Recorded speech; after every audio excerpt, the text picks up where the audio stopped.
యేసు అసలు పేరు యేసు కాదు. యేసు అనే పేరు ఆంగ్ల అనుసరణ. ఇది లాటిన్ పేరు యొక్క జర్మన్ లిప్యంతరీకరణ నుండి వచ్చింది. ఆ పేరు హీబ్రూ పేరు యొక్క గ్రీకు లిప్యంతరీకరణ నుండి లిప్యంతరీకరణ చేయబడింది. ఈ విధంగా హీబ్రూ పేరు యెషువా జీసస్ అయింది. యేసు మరియు అతని అనుచరులందరూ యూదులు కాబట్టి వారికి హీబ్రూ పేర్లున్నాయి, కానీ వారు అరామిక్ మాట్లాడేవారు.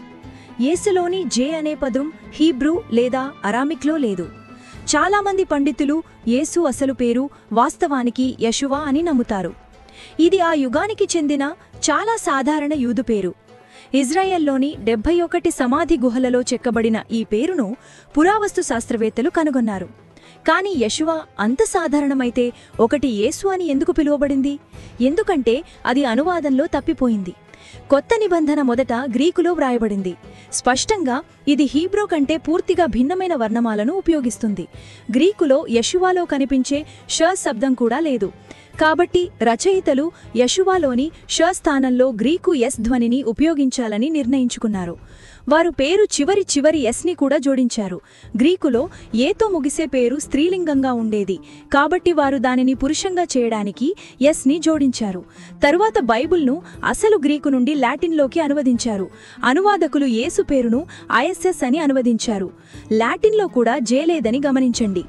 క్యాథలిక్ చర్చ్ యొక్క ప్రాధాన్యత భాష లాటిన్. యేషువా యొక్క లాటిన్ వర్షన్ యూరోప్ అంతటా వ్యాపించింది. 1611లో ప్రచురించబడిన కింగ్ జేమ్స్ బైబిల్ కూడా ఐఎస్ఎస్ స్పెల్లింగ్ను ఉపయోగించింది. కానీ అక్కడి నుండి యేసు అసలు పేరు మరింత అభివృద్ధి చెందింది. యేసు స్పెల్లింగ్ ఎక్కడి నుండి వచ్చిందో ఖచ్చితంగా గుర్తించడం కష్టం.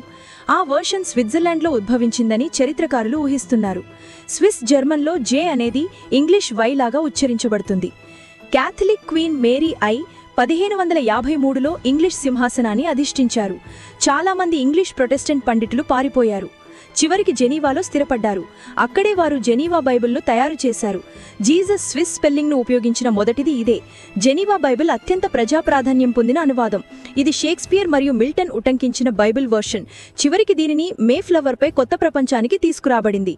1769 నాటికి చాలా బైబిల్ ఆంగ్ల అనువాదాలు జీసస్ అనే పదాన్ని ఉపయోగిస్తున్నాయి. ఈ స్పెల్లింగ్ అనేక ఇతర భాషల్లో కూడా ప్రామాణికంగా మారింది.